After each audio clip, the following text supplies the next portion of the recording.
Muy buenos días, muy buenos días. Nos levantamos dándole gracias a Dios, dándole gracias a Dios por todo, porque podemos escuchar, podemos ver, podemos hablar, podemos respirar, podemos mover nuestras manos, podemos mover nuestro cuerpo. Hay que darle gracias a Dios por todo. Por todo hay que darle gracias a Dios. A veces nos confundimos, a veces nos molestamos, nos airamos, pero al final tenemos que darle gracias a Dios.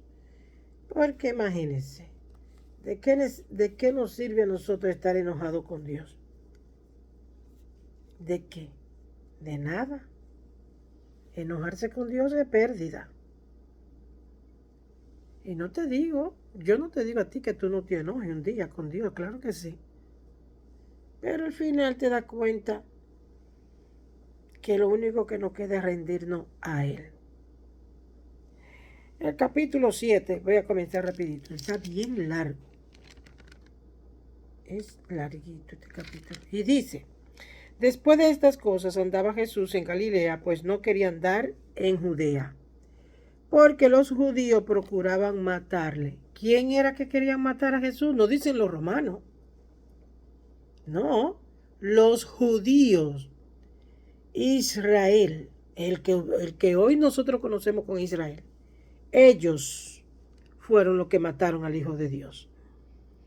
Estaba cerca la fiesta de los judíos, la de los tabernáculos, y le dijeron sus hermanos, sal de aquí y vete a Judea, para que también tus discípulos vean las obras que haces.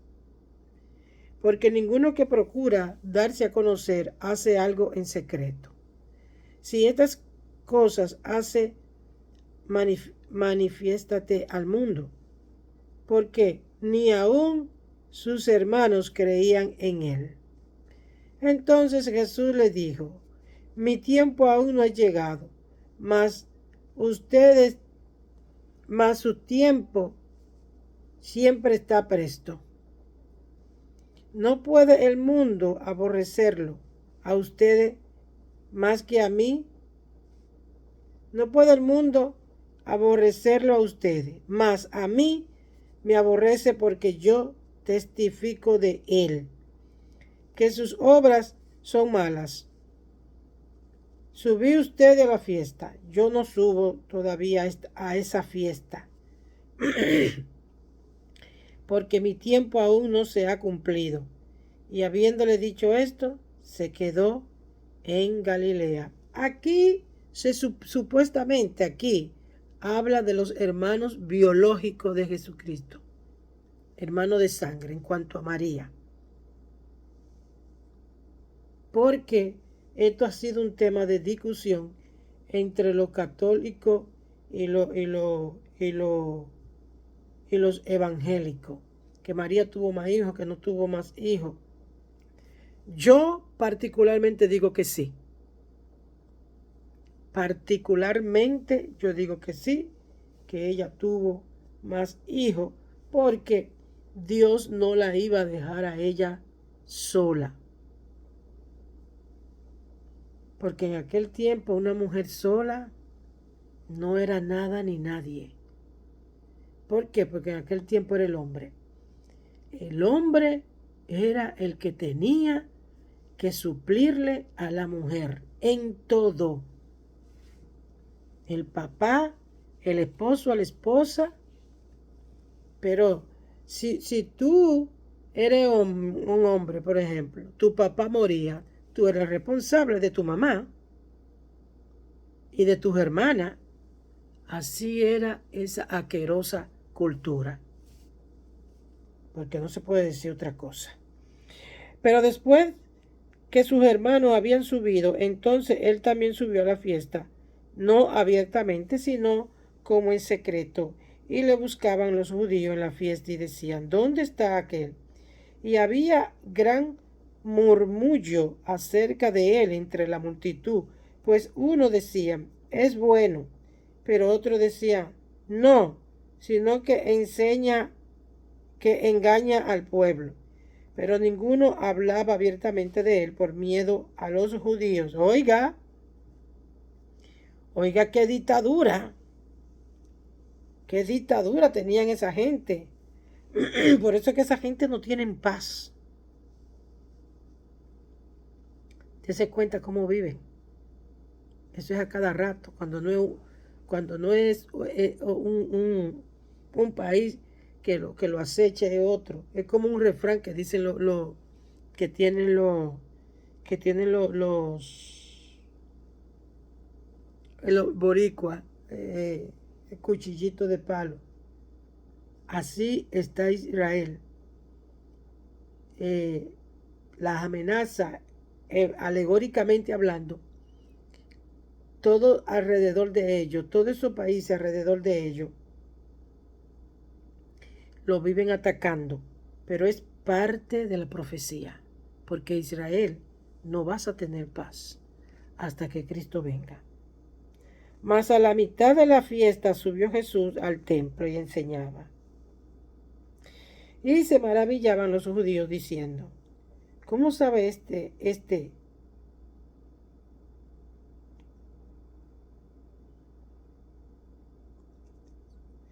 ¿Cómo sabe letras sin haber estudiado? Jesús le respondió y dijo, mi doctrina no es mía, sino de aquel que me envió. El que quiera hacer la voluntad de Dios conocerá si la doctrina de Dios o si yo hablo por mi propia cuenta. El que habla por su propia cuenta, su propia gloria busca. Pero el que busca la gloria del que le envió, este es verdadero y no hay en él injusticia. ¿No dio Moisés la ley y ninguno de ustedes cumple la ley? ¿Por qué procuran matarme? Respondió la multitud y dijo, demonio tienes. ¿Quién procura matarte? Jesús respondió y le dijo, una obra hice y todo se maravillan. Por cierto, Moisés le dio la circuncisión no porque sea Moisés, sino de los padres. Y en el día de reposo circuncidar al hombre. Si recibe el hombre la circuncisión en el día de reposo, ¿para qué la ley de Moisés? Para que la ley de Moisés no sea quebrantada. Se enojan conmigo porque en el día de reposo sane completamente a un hombre. No juzguéis según la apariencia, sino juzgad con justo juicio. Decían entonces unos de Jerusalén, ¿no es este a quien buscan para matarle? Pues mira, habla públicamente y no le dicen nada. ¿Habrán reconocido en verdad los gobernantes que este es el Cristo? Pero este sabemos de dónde es, mas cuando venga el Cristo nadie sabrá de dónde sea. Jesús entonces, enseñado en el templo, alzó la voz y dijo, a mí me conocéis y sabéis de dónde soy, y no he venido de mí mismo, pero el que me envió es verdadero, a quien ustedes no conocen. Pero yo le conozco, porque de él procedo, y él me envió. Entonces procuraban prenderle, pero ninguno le echó mano, porque aún no había llegado su hora. Y muchos de la multitud creyeron en él y decían, el Cristo cuando venga hará más señales que la que éste hace. Los fariseos oyeron a la gente que murmuraban de él estas cosas. Y los principales sacerdotes y los fariseos enviaron alguaciles para que le prendiesen. Entonces Jesús dijo, todavía un poco de tiempo estaré con ustedes, e iré al que me envió. Me buscarán y no me hallarán. Y a donde yo estaré, ustedes no podrán venir. Entonces los judíos dijeron entre sí, ¿a dónde se irá este que no le hallaremos? ¿Se irá a los dispersos entre los griegos y enseñará a los griegos qué significa esto que dijo. Me buscaré y no me hallaré, y a donde yo estaré, ustedes no podrán venir. Como hombre, como hombre. ¿Sabe la gente que no encuentra a Cristo? Dichosos somos nosotros los que lo hemos encontrado y predicamos su palabra. Pero yo conozco mucha gente que no lo encuentran y lo buscan y no lo encuentran. Porque ellos lo quieren encontrar a la manera de ellos. La gente quiere encontrar a Jesucristo, no quieren orar, no quieren ayunar, no quieren someterse, no quieren hacer lo correcto y quieren encontrar a Cristo. Bueno, en el último y gran día de la fiesta, Jesús se puso en pie y alzó la voz, diciendo: si alguno tiene sed, venga a mí y beba. El que cree en mí, como dice las Escrituras, de su interior correrán ríos de agua viva. Esto dijo del Espíritu que había de recibir lo que creyesen en él, pues aún no había venido el Espíritu Santo, porque Jesús no había sido aún glorificado. Oye, porque Jesús, el bautismo de Jesús es el bautismo del Espíritu Santo. ¿Y a dónde nosotros vamos a ver eso? En los Hechos de los Apóstoles. El bautismo del Espíritu Santo. Entonces algunos de la multitud, oyendo esta palabra, decía: verdaderamente este es el profeta. Otros decían: este es el Cristo. Pero algunos decían: de Galilea ha de venir el Cristo. ¿No dice las Escrituras que del linaje de David y de la aldea de Belén, de donde era David, ha de venir el Cristo? Hubo entonces disensión entre la gente a causa de él, y algunos de ellos querían prenderle, pero ninguno le echó mano.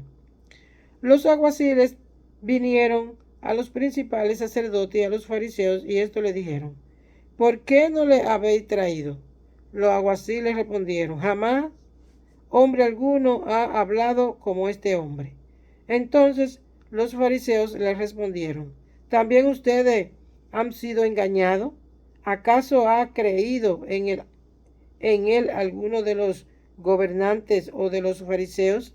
Mas esta gente que no sabe la ley, maldita es. Le dijo Nicodemo, el que vino a él de noche, el cual era uno de ellos: ¿juzga acaso nuestra ley a un hombre si primero no le oye y sabe lo que ha hecho?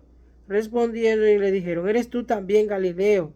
Escudriñá y ve, de Galilea nunca se ha levantado profeta. Mire que lo mismito de hoy en día. Eran gente con el cerebro lleno de basura, como la mayoría de hoy en día, que así tienen el cerebro lleno de basura. ¿Está fuerte? Sí, está fuerte. Es que está fuerte. Yo no predico para que tú te sientas bien, yo lo siento mucho por ti. Si tú te quieres sentir bien, ponte a predicar tú tu palabra a la manera tuya. Pero cuando tú predicas a la manera de Dios es fuerte. Y si no te gusta es porque te pica. Y si te pica es porque tú tienes cosas sucias que sacar de tu vida. Así de simple, así de sencillo. Así mismo.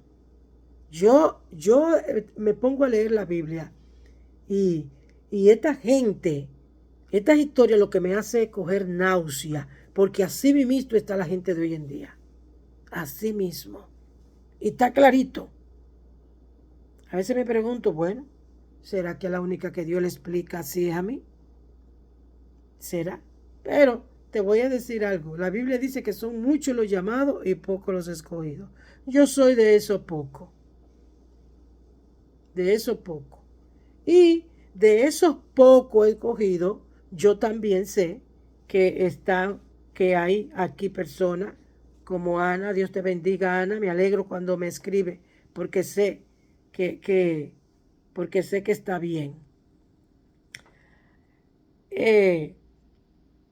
Ana Zarete Cerete. Siempre me confundo con el apellido. Pero es una de las hijas que Dios me ha dado. La bendigo donde quiera que ella esté, bendigo su familia, bendigo su casa, bendigo su entrada y bendigo su salida. ¿Por qué la bendigo? Porque yo tengo la certeza y la convicción de que Dios me ha dado ese poder, porque está escrito en el libro de Lucas. Le doy poder para hollar serpientes y escorpiones y sobre toda fuerza del mar, y nada puede hacerme. Así que Dios nos ha dado a nosotros ese poder. El problema es que mucha gente no lo cree. Lo dice de boca, no de corazón. Pues sí. Entonces, no todo el que viene aquí es de ese mismo grupo. Es de ese grupo que dice aquí. Y fíjense algo particular que dice aquí. Aquí dice, ¿acaso ha creído en él alguno de los gobernantes o de los fariseos? Aquí están hablando de la verdad. ¿Los gobernantes creen en Dios? No, claro que no. Nada más mire lo que hacen. ¿Cree que un gobernante que haga lo que hacen los gobiernos en el mundo completo creen en Dios? No. Por eso es que tenemos la nación desastrosa. Por eso es que nosotros tenemos que orar. Por eso es que nosotros tenemos que estar orando y ayunando. Porque nuestros gobernantes no sirven. No sirven. Un gobernante que cree en Dios, eso es una ofensa para el mundo. Que cree en Jesucristo, es una ofensa. Tal vez uno o dos se atreven a decirlo. Uno o dos. Pero ustedes saben que ya esto nosotros lo hemos leído. Y Nicodemo, ¿qué nosotros descubrimos aquí? Nicodemo, uno de los alguaciles.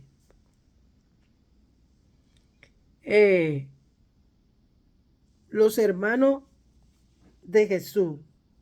Aquí no te especifica. Pero esto que dice, esto de los hermanos de Jesús son hermanos de sangre. De sangre a través de María. Porque sabemos que lo que Jesucristo heredó, aquí es donde entra el machismo. La herencia biológica de Jesucristo viene de María, no de José. José no participó en nada ahí, simplemente en cuidarlo y protegerlo. ¿Por qué? Fíjate, esto es algo profundo. ¿Por qué cuál fue el papel de José? Proteger a María y a Jesús como hombre, porque ese es el papel del hombre. Ese es la responsabilidad del hombre, cuidar a la mujer y a los hijos. ¿Te das cuenta? ¿Te das cuenta qué profundo es esto? Que si yo comienzo a sacar cosas, a sacar enseñanza solamente de eso, nosotros no terminamos hoy de hablar. Porque la herencia de Jesucristo biológicamente no viene de José, sino de María. ¿Por qué? ¿Por qué la religión quieren venir a poner a que fue de José? Por el machismo. Porque el hombre, la mayoría, porque no lo voy a decir todo, porque no quiero ofender tampoco. Pero en el hombre procede el diablo. Observe lo que los hombres hacen, obsérvelo. Obsérvelo, la mayoría. Vea la noticia, mire película que pasan en la vida real, obsérvelo. Observe lo que el hombre hace. Obsérvelo. Para que usted se dé cuenta si sus obras son buenas. Que Dios te bendiga y nosotros seguimos mañana.